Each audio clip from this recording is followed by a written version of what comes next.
See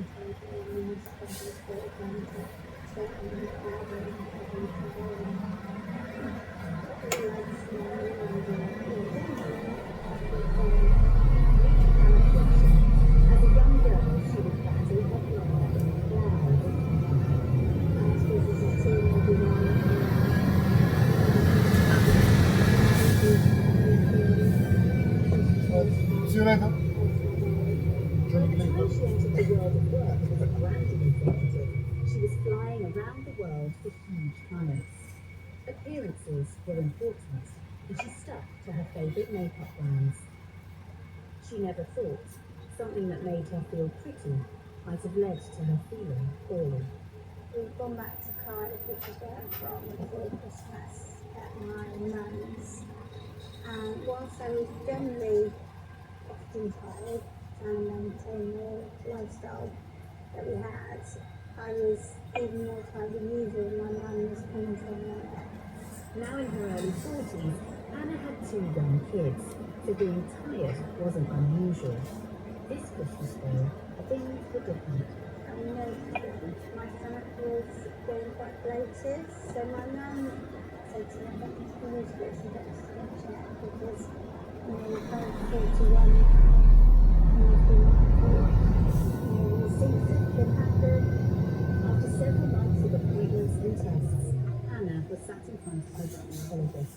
He said to me, I think you've got a very rare type of cancer, which is called mesothelioma peritoneum. But I couldn't quite get my head around it because he also said at that point that it is terminal and generally people only survive a year. So I think my immediate thought was, this can't be happening to me. I've got 2 young children, mesothelioma. How is this possibly happening to me? Surely there must be something we could do, or there's a mistake. The peritoneum is a very thin lining of the abdomen, and a cancer there doesn't form large tumours that can easily be cut out. Anna went away and did her research and came across one treatment option. 14-hour operation, I call it the mother of all operations. As it's 12 months old, finance provided by Volvo Financial Services UK Limited. Get it done, but they basically go in and scrape as much of the cancer off the organs that they can. How did you prepare for that? Because isn't that quite risky? It's extremely risky. So I made sure I had all my affairs in order because it is a very high risk operation. And one of the worst things that I've had to do was write letters to my children in case I died. That was one of the most horrific things I've ever had to do in my life. Trying to explain to your child what might have happened.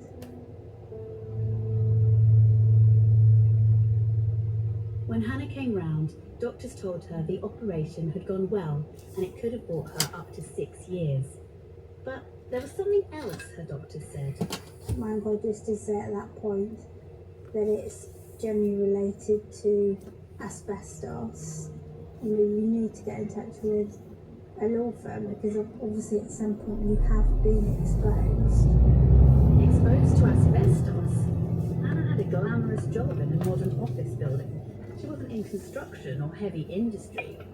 How could she have been exposed? From BBC Radio 4, this is How They Made Us Doubt Everything. Series 2, Talc Tales. I'm Phoebe Keane, and I've been investigating the tactics industries can use to delay regulation and cast doubt over science. Episode 1, Asbestos in My Makeup.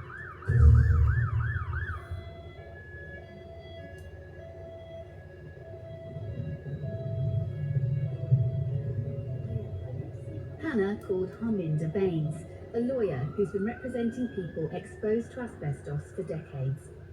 She's based at the law firm Lee Day. So in the past, my cases were mainly men and women who had worked directly with asbestos products, for example, ceiling tiles made of asbestos, construction in the construction industry, or men and women who had worked in dockyards, shipyards, which the ships contained asbestos pipes, asbestos slagging. They were my typical clients. Asbestos used to be seen as a wonder material, and it was used absolutely everywhere. It was great for heat insulation, sound insulation, it was fire resistant, so even fire doors can be coated with asbestos. But after decades of evidence of the deadly disease it could cause, in 1999 asbestos was banned entirely in the UK. Researchers had shown that the asbestos fibres are so long and thin they can penetrate our lungs and cause the damage that eventually leads to lung cancer or mesothelioma. In fact, the UK government's health and safety executive say mesothelioma is almost exclusively caused by exposure to asbestos. They say asbestos is the single biggest cause of work-related deaths, and here in the UK, we have the highest rate of deaths per capita to mesothelioma in the world. What first struck me was that she was one of my first youngest cases. She was a female, she was only 41 when she was diagnosed. She wasn't a labourer, she'd been working in an office, she was in fact a city high flyer. First, Harminder wondered if there was asbestos at Hannah's school. As most schools were built before the ban, they probably contain asbestos.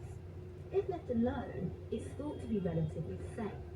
But if it's disturbed by building work, tiny fibres can be released into the air and we can breathe them in. It can take decades for cancer to develop after exposure to asbestos. So I would write to the local authority, I would obtain surveys of the schools and try to work out whether there was in fact any work undertaken. She couldn't give me any evidence, so that ruled the schools out. Then I looked at where she worked and again obtained, surveys just to have a double check. Again, I couldn't find anything. Harminder had drawn a blank, so she kept thinking and researching. She thought she'd bring Hannah in to give her full story, but Hannah was too unwell. She'd been rushed into intensive care, and Harminder worried she might not get her full testimony. But she's got used to working like this. Sometimes the diagnosis is made at a very late stage. I've had clients where I've had to take their evidence whilst they're lying in a hospice bed, and unfortunately they passed away a few days later. There's one case in particular that motivates Harminder. So my father was exposed to asbestos whilst he worked in the naval dockyard in Kent. He was a slinger, which meant that he went into the engine rooms of submarines and frigates and removed the engines. And sadly, he was diagnosed with mesothelioma in 1998. It was very traumatic, not only for him, but for me, because I knew what was coming. It's been described to me as one of the worst cancers, in that the pain is uncontrollable, even to this day. Huge amounts of morphine don't touch the pain. And I watched my dad suffocate to death. That's how I would describe it. So I think after seeing that, you're not afraid of anything. So each client I deal with now, I always think I'm doing this for my dad. Determined as ever to get to the bottom of Hannah's case, Harminder started noticing some news reports coming out of America. Johnson & Johnson announced on Friday that it's initiating a voluntary recall in the United States of its popular Johnson's baby powder due to low levels of asbestos contamination. We as lawyers were becoming aware of the fact that asbestos was being found in talcum powder. Hang on, talcum powder? The sweet-smelling powder we put on babies' bottoms and all over our bodies. The thing some brands even call baby powder, containing asbestos? It turns out that both talc and asbestos are naturally occurring minerals that are often found together in the ground. They're both formed under similar conditions, and they're both made of the same chemical elements. So if you have talc in the earth, you could have asbestos too. Harminder found out that the raw mineral talc is then processed and milled and used not just in talcum powder, but also in blusher, eyeshadow and face powder too. It makes it glide on smooth and stops it caking. And then I started asking Hannah about whether or not she'd ever used any talcum powder. and she immediately said yes. Parminder arranged for a biopsy of Hannah's cancer tissue to be taken. It was sent to a specialist at Mount Sinai Laboratory in the US. And Professor Gordon found tumours, as you can see from this document. He basically concluded that not only did he find asbestos fibres in the tissue sample, but he also found talc. And I can read what he says. Based on this fibre burden analysis, it is in my opinion that Miss Fletcher had a substantial exposure to tremolite asbestos along with a significant amount of talc. The fibre burden is indicative of an exposure that cannot be considered background when compared to controls and was the cause of her malignant mesothelioma. At that point, I kind of reacted quite badly because it just felt like all of this trauma, all of this horrific impact on our life had been so unnecessary. How did you feel? Really angry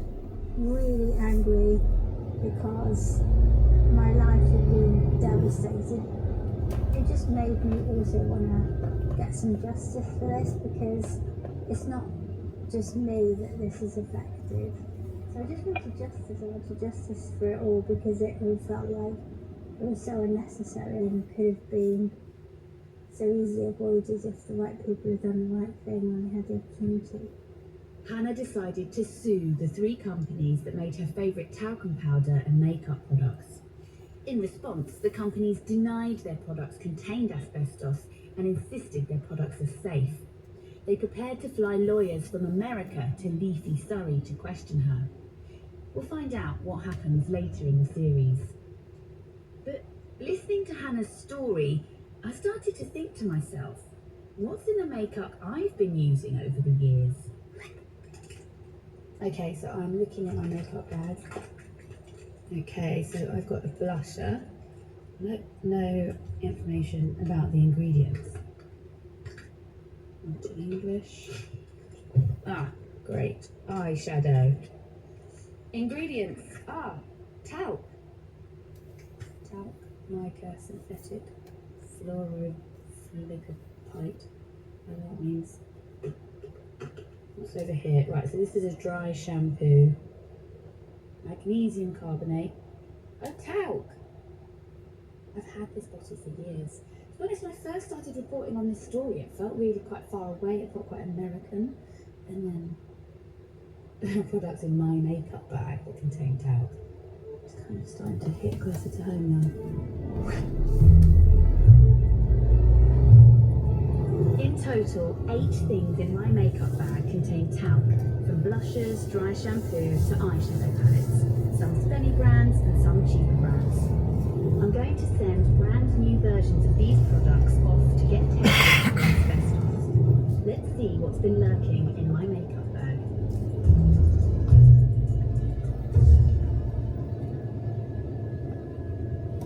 How They Made Us Doubt Everything. Series 2, Talc Tales, was presented by Phoebe Keane.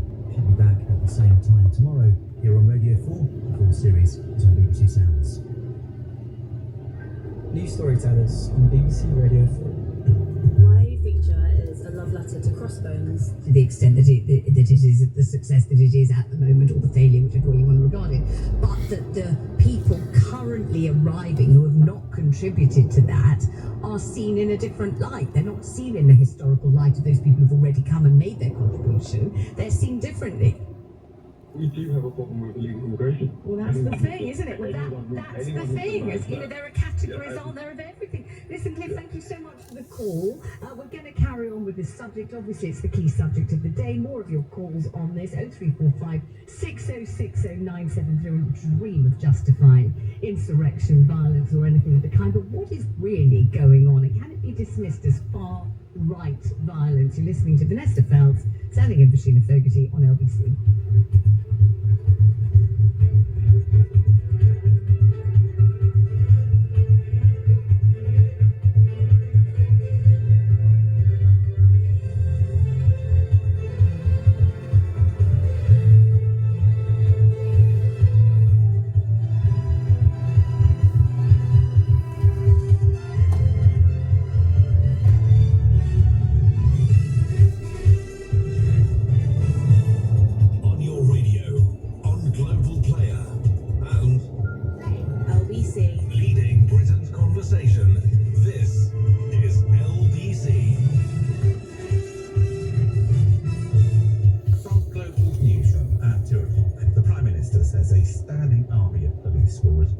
disorder on the streets.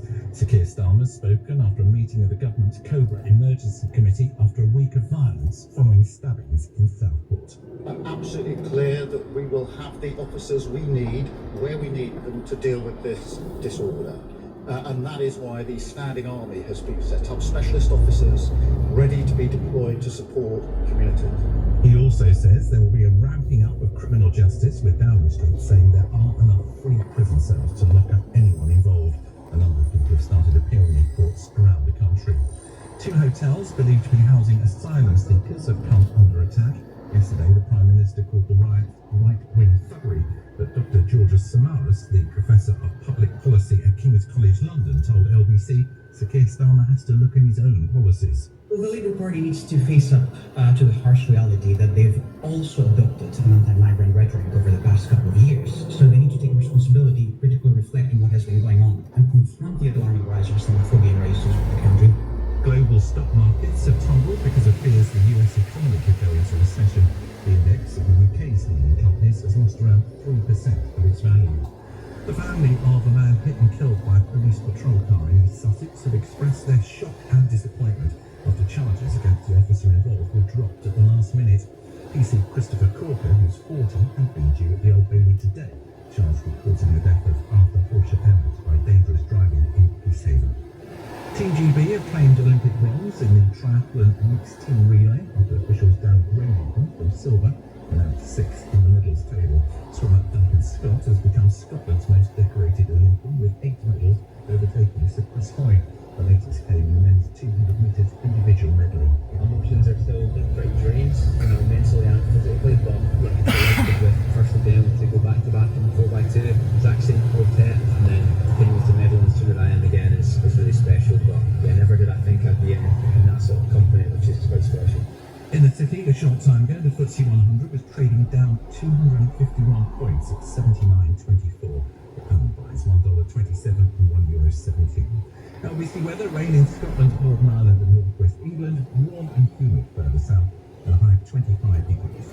From Global's newsroom for LBC, I'm Tim Humphrey.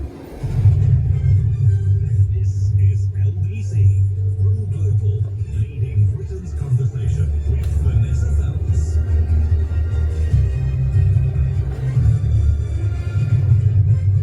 Vanessa Phelps, delighted to be with you here on LBC all week between 1 and 4. It's now 3 minutes past 2, and we know everyone's agreed. I don't think there's any kind of dissension on this one. Everyone's agreed that much of what's been going on has been fueled by social media.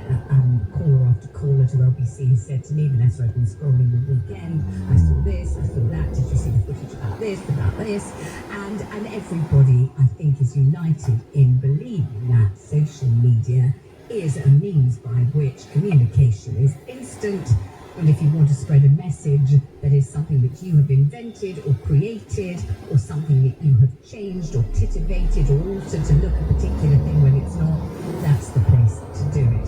So how are those people who deliberately spread disinformation in order to inflame hatred and incite people to riot going to be brought to book? Will they ever be dealt with? Will they ever be brought to justice? Well, this is what Home Secretary Yvette Cooper said to Nick Ferrari on LBC this morning. Whether it's criminal behaviour online, we need to pursue that just as we would criminal behaviour offline. And we know that some of the things that people have been putting online are criminal. The threats and the encouraging of violence. How do you get them if they're online, if they're TikToking or whatever it might be? Then sure. How do you get? And some of those people can still be identified, and where they can, then we'll need the action taken against them as individuals, because they have to take responsibility for it as well. There is also a responsibility on social media companies. They should be removing material that is criminal. I think they also have to take some responsibility. Social media put rocket boosters under this. We've always had small far-right groups, small groups of criminals and violence. What happened over this weekend is you've got social media putting rocket boosters under it. And that's why I think companies need to take some responsibility. But you can only request, can you? You can't mandate, can you? So there's a series of different things. things. There were arrangements around taking down misinformation that were in place during the general election campaign. Some of those have been stood down and stopped now. We don't think that's acceptable. There is a responsibility on social media companies now to remove material that is criminal. That is often taking far too long to do. And there is also a responsibility on them to meet their own terms and conditions, which they're not doing. So we will be pursuing this with the social media companies. But you're right, this raises some wider, longer-term challenging issues. The thing is, it's also long-term, isn't it? All long-term and all kind of nebulous and up in the air. And at the moment that somebody's throwing a rock at a police officer or setting fire to a bin right next to a hotel that might have children inside it, at that moment you haven't got time to do anything that's long-term. You need something that works immediately, really, don't you? Let's talk about this for Imran Ahmed, Chief Executive of the Centre for Countering Digital Hate. Hello, Imran, thank you for joining us. I mean, you know, the Home Secretary saying quite rightly, something we already know, that social media puts a rocket under these sorts of insurrections and outbursts. And it works incredibly well, speedily, really efficiently to make hatred worse and incite people to violence. It's a brilliant tool. Well, good afternoon, and you're right, it does give them rocket boosters on their reach. But you know what? They're also profiting lavishly from the attention that's being generated, that's being lavished on their platforms by the public who want, of course, to know what's going on. They think they might be able to find out what's going on by going to social media, but instead what they're finding is that social media algorithms are pumping disinformation actively to them. So that's the secret, isn't it? Is that it's not just that people are saying nonsense, it's that social media platforms are selecting the most egregious nonsense, the stuff that gets the most engagement. Usually people saying this is dangerous, but that's a signal to the algorithm. This gets people arguing.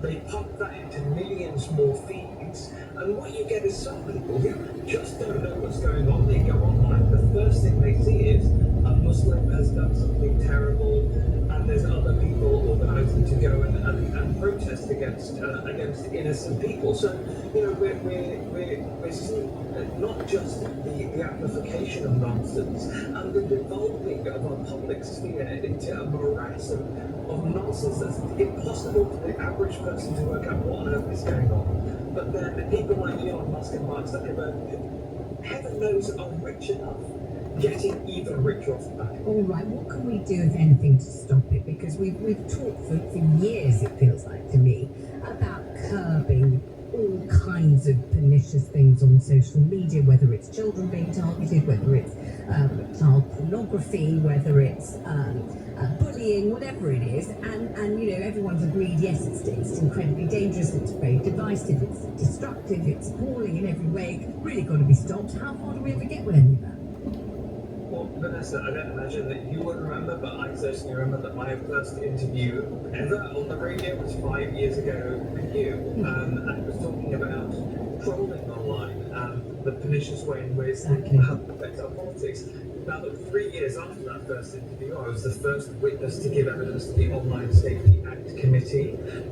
2 years ago, in September 2021, last year in October 2023, that bill finally became Parliament, became law, and now Ofcom has the responsibility for taking action using those new powers. It is the designated regulator for social media.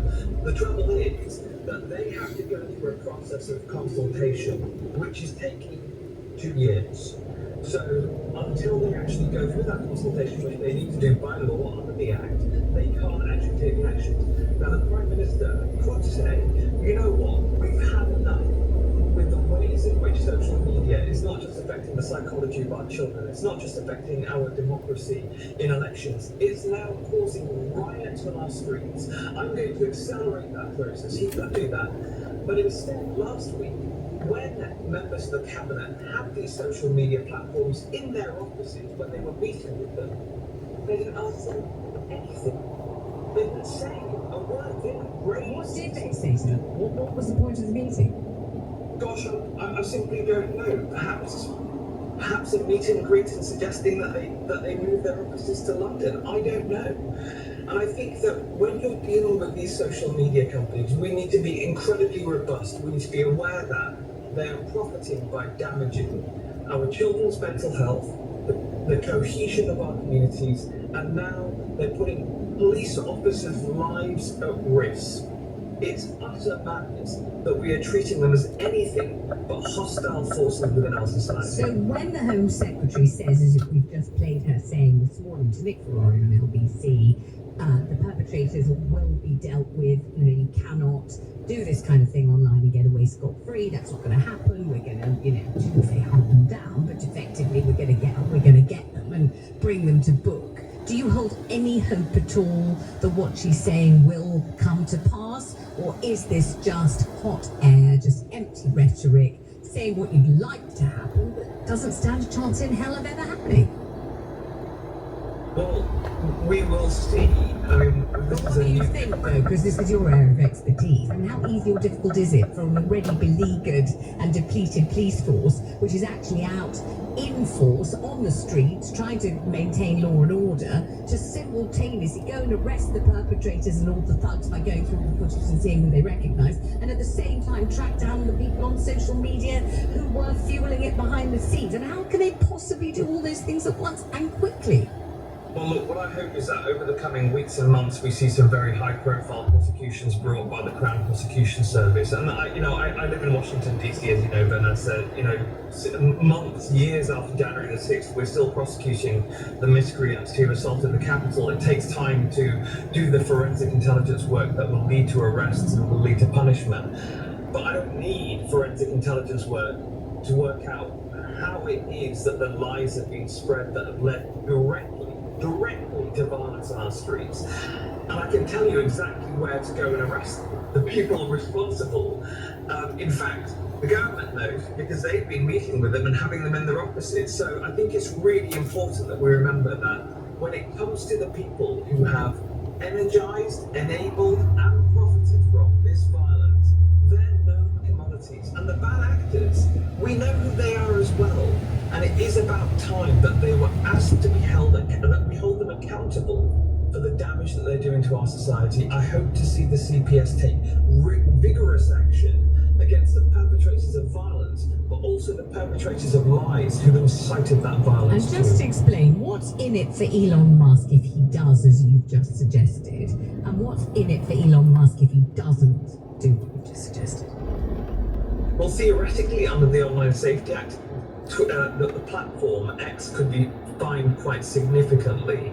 Both the UK and EU now have laws, the Online Safety Act in the UK, the Digital Services Act in the EU, and I would hope that we're also talking to our colleagues across in the continent about how we can bring together these two sets of powers in this moment of real crisis for Britain, and hold Elon Musk accountable, because the truth is that he's doing it mainly to keep viable the business that he created, that he said that he was going to make sure was well run, was that he was going to get rid of all the bots. I've been on Twitter recently. How's he doing on job number 1, getting rid of the bots? It was in fact a Russian bot account that first suggested this was a Muslim person. So he's failing at job number 1. And what he's instead doing is sitting back and profiting while London and other cities burn. Imran Ahmed, thank you very much indeed. Good to talk to you again after 5 years. All right, we're taking your calls, of course, on the riots, but most particularly on the impact of social media. I'd be astounded if you haven't been looking at it. I'd be astounded if you haven't been influenced by it. I'd be astounded if you haven't been scrolling and scrolling, as many callers have already told me they've been doing all weekend, just to see what's going on, what's the cause, what you can do, where you can go, where you should avoid in particular, maybe. Calls on what should be done on social media on all of this.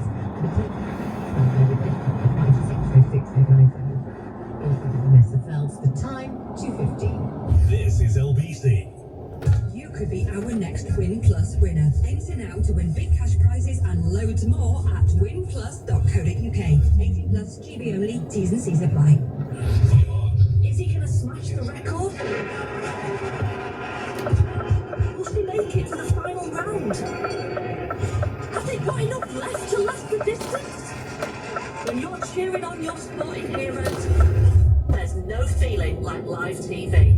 However you watch, a TV licence is your must-have pass to over 400 TV channels. There.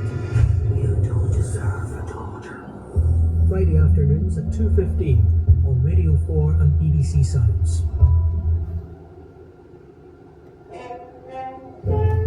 Ed Reardon's Week by Christopher Douglas.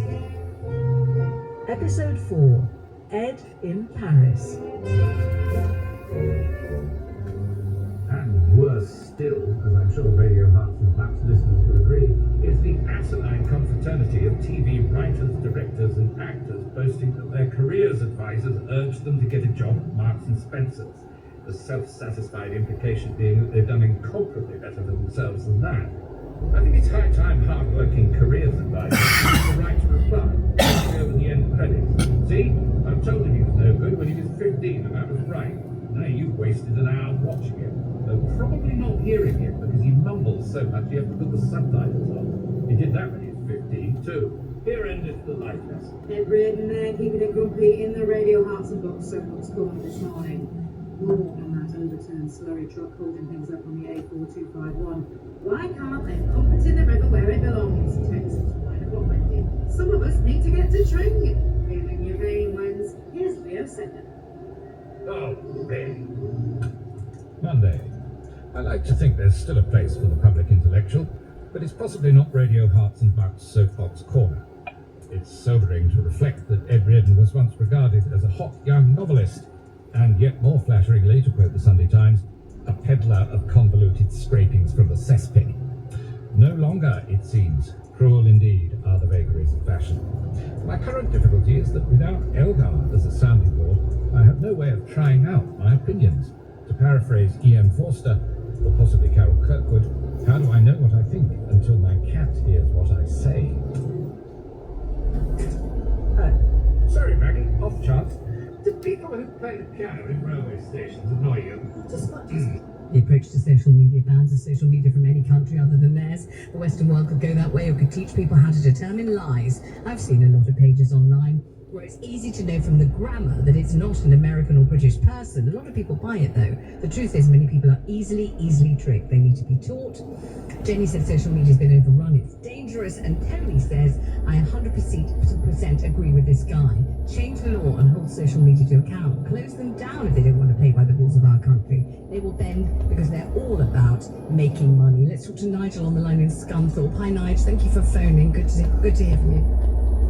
Hi there, so thank you so much for having me on your show. So I understand that the subject's changed a little bit from when I initially called, but in terms of the internet and getting that information out there, we mentioned it earlier that we're in a democracy. Yes. This country is so how in terms of the internet now and the relevant apps, is that not a way of the UK public using it as free speech?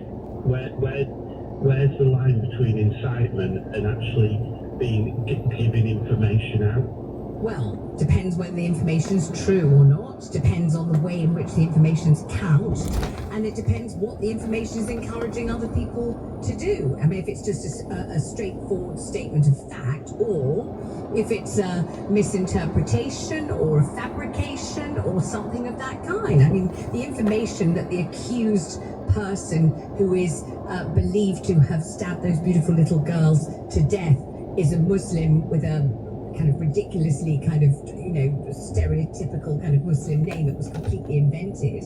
That's disinformation. That's deliberately circulated to make something seem to be something that it's not. So there is a line between free speech and information which is created and calculated to bring about some kind of violent retribution, isn't there? Absolutely. And can I just say I'm appalled personally at what has happened in this country in terms of the violence, the vandalism. There's just absolute, whatever argument there was, that's just now gone out the window. But who determines, there is a fine line, and who determines that? Is that the government then that determines you are inciting the situation? The point I'm trying to make is there should be an independent regulator. Would that not be a fair way of determining what is actually putting fuel on the fire? I mean, yes and yes, but how cumbersome, how time-consuming, how incredibly difficult to decipher and unravel. I mean, these are so complicated. We've already heard about encrypted sites. We know about the dark web. We know about all the kind of, intricate ways that people communicate with other people when they don't want their identity to be revealed, or when they don't want anyone to know it's them. It's, we all know that stuff, don't we? We may not know how to do it, but we know other people do know. Yeah, and for me, that's the problem. When I grew up, you had no internet, so you didn't get that information apart from your news sources on the TV or the papers at the time. Whereas now, it's to hand 24 hours a day, and like you say, there is a lot of bogus information out there. There's the introduction of AI now as well, which can be used to fuel the fire. But for me, I'm concerned as well that there is an element of free speech there. When people try to decipher the reasons for the riots, Nigel, do you think that is a bad thing because really they are illegal, they are violent, they are immoral, and it really doesn't matter why they're happening, they just must not happen, and anyone who participates is a criminal? Or do you think it's important to try and unravel the reasons, if there are any, that aren't just sheer Islamophobia, racism and thuggery? Do you think there are any other reasons? Me personally, and I have my friends, okay, the biggest topic is immigration, okay, and crime on our streets. Mm-hmm. When you look at this, Rotherham last night, there is an element, there's absolutely no doubt of right wing there. Yeah. And there is no place for that at all. I cannot stand and justify that. However, I openly admit I'm really frustrated with the British government and how this country is bursting at the seams. Okay, and just briefly, how would you say that in Scunthorpe your life is affected, your own life, by, as you say, a kind of uncontrolled influx of migrants? What difference is it making to you in your life? Just so we know, just so we get some clarity on this. So as a taxpayer, in terms of Scunthorpe as a whole, I'm not aware that there is a problem with immigration. However, I'm aware that I am paying taxes to keep illegal immigrants in hotels. We have the pensioners, the pensioners getting penalised if they're over a certain threshold for the winter allowance. That's now going to go. So we've got and I'm stressing here, illegal immigrants in hotels that are going to be in a nice warm hotel. They're going to get food. They're going to get looked after. Yet we've got British people that are not going to be able to pay their fuel. So when you saw that Holiday Inn in Rotherham being torched and smashed into and broken into and everything else, did you think this is deplorable? There is absolutely no justification for this abominable vandalism, and it's damn dangerous as well because it could easily set fire to the building and kill people inside? Or did you think this is appalling, but I kind of understand it because we're paying for the hotel and we're taxpayers and we don't want, or something else? So firstly, I've got to stress that I was appalled. Right. I was absolutely appalled, and I felt sick to the stomach seeing that. There was the police pushed up against the wall. Whether people like the police or not, they're doing a job. They're getting, in the position that they have been put into. I can't put words. There's no words that can justify what's happening. However, do I then see the pictures of this hotel that has been targeted? I didn't even know about that hotel in Rotherham. So that's fuel to the fire, isn't it? Because your Joe Blogs like me sees that and then goes, oh right, so we're paying for them to be in hotels. I mean, how quick are we processing these people? We know it's taking years, literal years. Only 30,000 or something waiting, unable to work while they're waiting to be processed. Then other people listening to me speak will say, well, they shouldn't have come here in the first place, should they? Then they wouldn't be waiting. We're taking calls on this. Nigel, thank you very much indeed. Let me talk now to Alev in Romford. Hiya. Hello. Hi. I'm really upset. I'm really. You don't need to be sorry that you're upset. You're allowed to be whatever you are. Yeah. Do you know something? I just want to say something. And I am the most kindest person you could ever find. Yeah? But I am enraged. I was born in this country. I am British. This is my country. Yeah. I am Muslim. I am brown, and I am proud. And I cannot believe that people are trying to justify this disgusting behaviour with, oh, well, you know what, this and that. What is going on with our people? What is going on with our nation? Where are our morals left? For God's sake, I'm Muslim, yeah? My son, I don't wear a headscarf, but you know we're Muslim by looking at us because we ain't got blonde hair, blue eyes. Sorry, everyone. But we're human beings.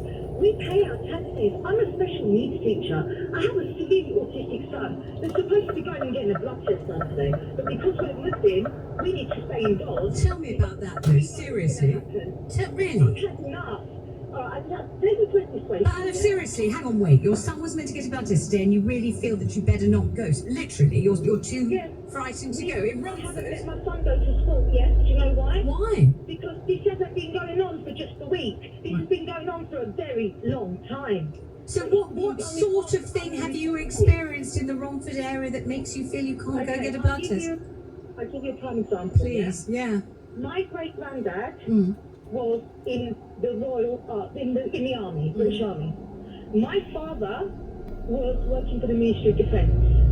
I am working as a special needs teacher. So do you get the pattern here, yeah? We're all serving our people, this country, because this is our country. We're English, yeah? We're British. I don't care what anyone says to us. Now, I never ever got racism when I was growing up, but my children have had racism in Romford. My grandson has had racism and he's only 6 months old. In the street or where? How? Okay, one time, my daughter, she was in secondary school, she was 12 years old.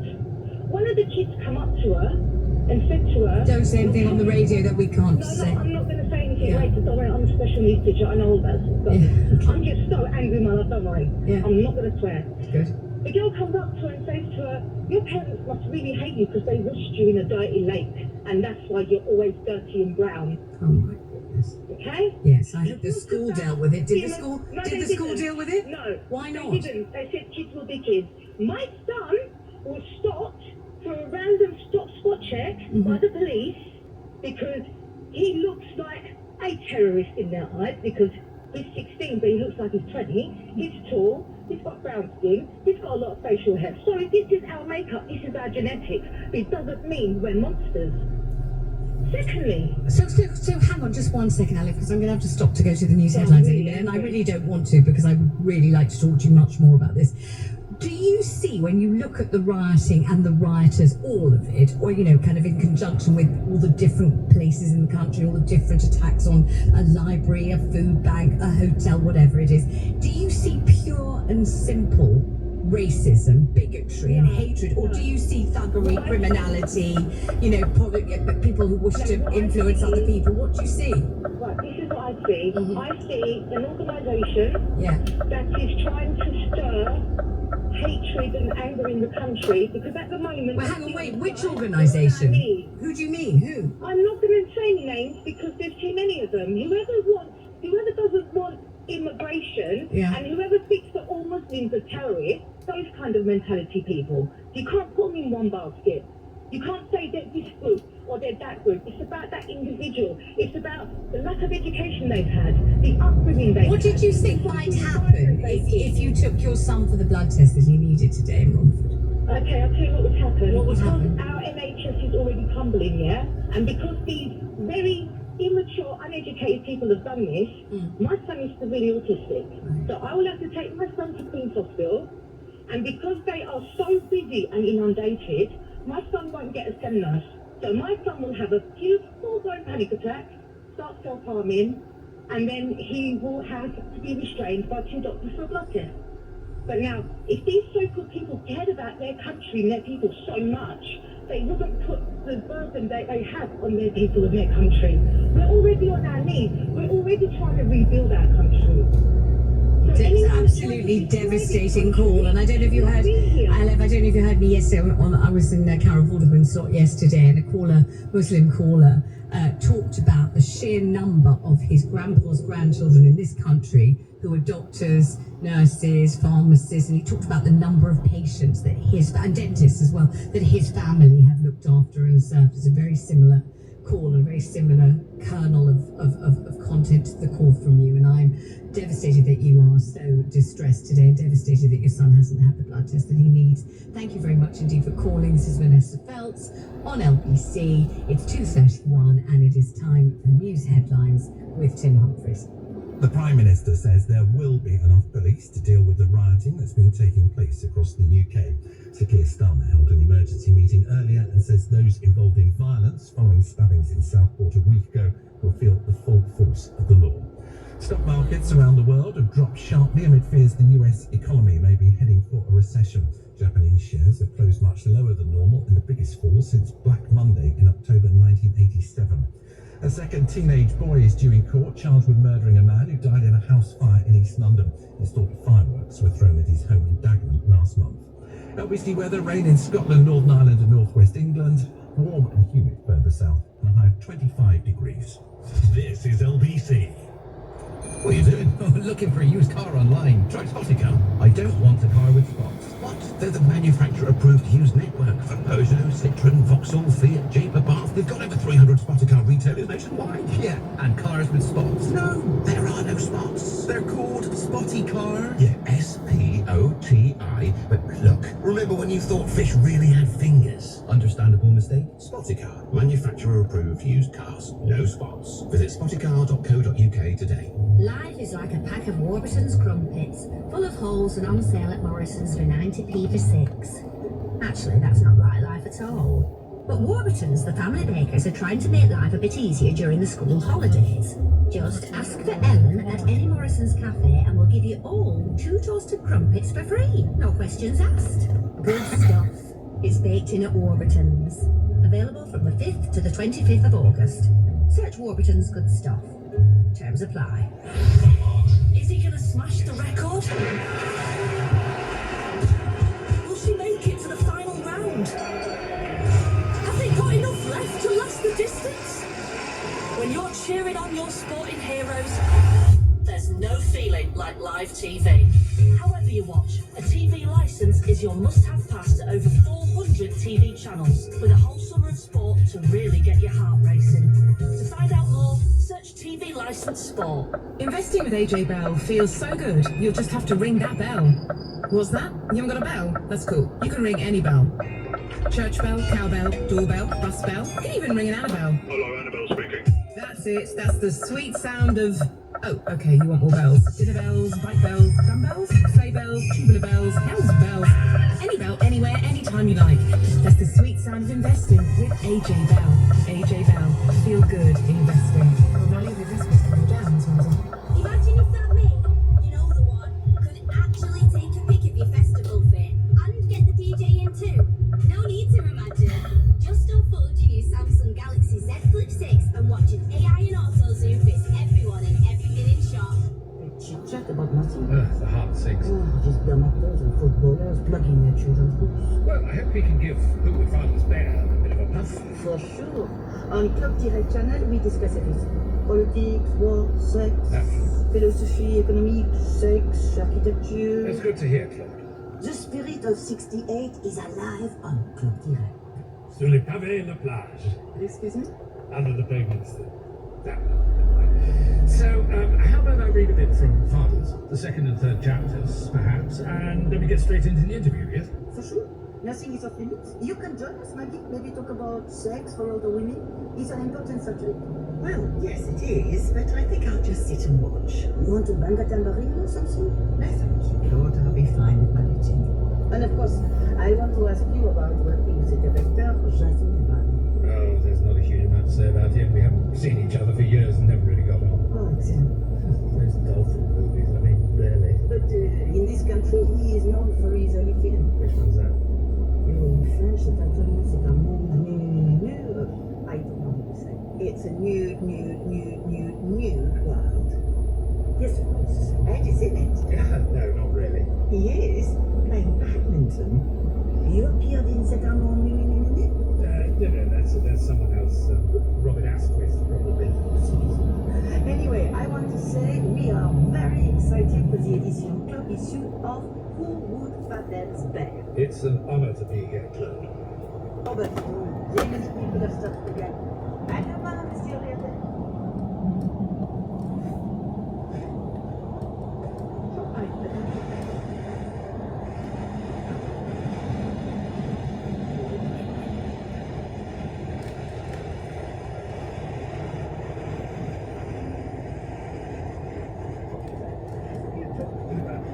Tragic disappearance of a single TV play, along with writer's memoirs. Do you think perhaps a word of praise for French new writing might be more dignified? I haven't even read any English new writing, have you?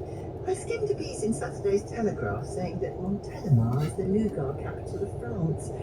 Not sure that's quite edgy enough for Claude. I'd happily move here, you know, if only to escape the English property program telling me to move to France. Well, there are some dirt cheap places in the Charente. I saw it on How We Bought a Village. Quite believe we did. Which channel is that? I could approach them with help. I used to be a novelist. How'd she buy these places, in fact? 10,000 for a derelict barn. All goes well tomorrow. I'll go for the chair of literature. So higher education in Europe is one big gravy train. Might be able to stretch to a PR.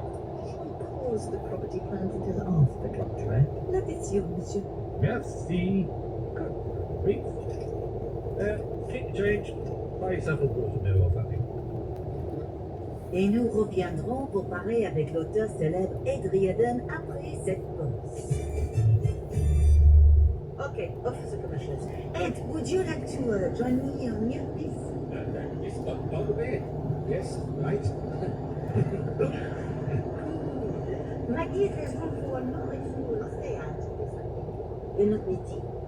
I finished my sentence. Maybe we see you in it sometime. Okay, on y va rouler. Bienvenue encore en studio Club Direct. Ce soir, nous avons la chance d'avoir en studio l'écrivain anglais Ed Riordan. Mon plaisir, Claude. Merci.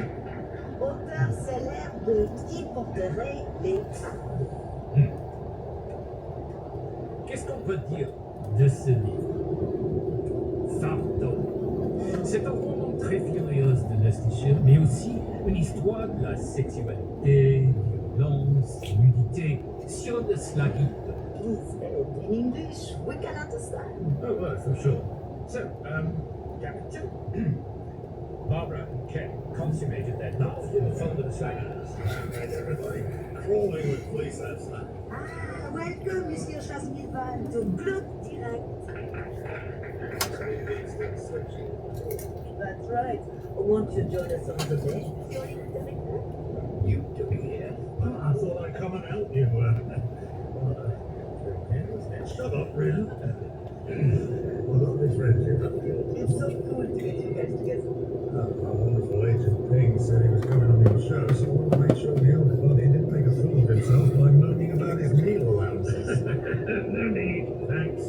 I'm going to be reading a couple of chapters from my novel. You know, Claude, when I first got the script for this movie, it was the most exciting, thrilling, liberating moment of my life. And you know what? Good script, that's why. Because I realised we had to rip it up and start all over again right from scratch. It appeared I'd been stitched up by Edition Club. Jazz hijacked the event with an exemplary display of solipsistic twaddle, talking the baffled audience through highlights of his oeuvre, such as the horror flick My Valpine Valentine, which frightened nobody except possibly the magpies on my local allotments, where the free DVDs were strung up on canes. Then there was his homage to the GB Women's Olympic swimming triumph, Babes in the Pool, featuring at least one hapless atomic kitten, and its execrable sequel, Pool Dudes. My pitch to Sony was very simple. The pool dudes arrive in their maintenance truck, but here's the twist. They're all babes. Cool. But can I take you right back to the start of your career and a film still extremely popular in France? C'est un monde nu. Excuse me, but I thought we were supposed to be talking about my novel. Excuse me, I'm talking about my novel. Ken and Barbara consummated their love as a second. You put a sock in it. Sit down over there with your girlfriend who's got my I'll take this outside, Mother. Apology for a third-rate writer. Fantastique, ça c'est très club direct. Alors en concurrent, bravo!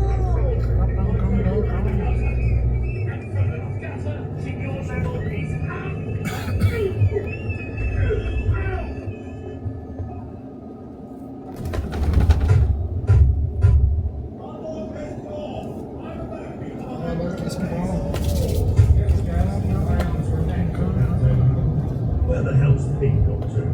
Should have been a fruit basket here by now. I have to say, the knitted rainbow baker's first outing was I was trying to create a diversion. Having the right to swim for free in the Bristol docks seemed to shut everyone up. Look where this piece of narcissism got us. Backed up in a French jail. You took your time, Pete. What have you got to say yourselves? I'll say that we did anything very wrong. Nearly entered into the spirit of the French chapter. Disrupted the location filming of Emily in Paris, Ed. Season 4. That's a jail sentence here, which is exactly what you observe. However, on this occasion, the lucky gendarmes will be to let you go. Oh, sure. So how did you manage that thing? Oh, Bridget Macford was Granny's au pair in the 60s, so I made a call to the amusement house. Granny said if you speak to them first, they usually do as they're told, and she was right. Well, I can make another call, Pete. Get me a count of the Georges Cinq. That's where you're staying, is it? I might have guessed. I need another week there to recover from this. You know what, Jazz? I think we'll come with you. Better book a limo, Pete. Well, this is all extremely comfortable, isn't it?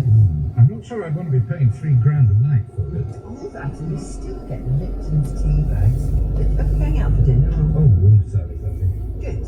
Then settle down to watch ourselves on Plot du Monde. It might be on there if I can get this one note to them. So what did you actually say to Jazz in the back of the limo? I noticed that It's a New World came up. Mr. Nude there. No. What did you say? About what? Oh, yes, I told Jazz I was only 17 when he coerced me to appear naked in the opening sequence. I said I was 2 months underage.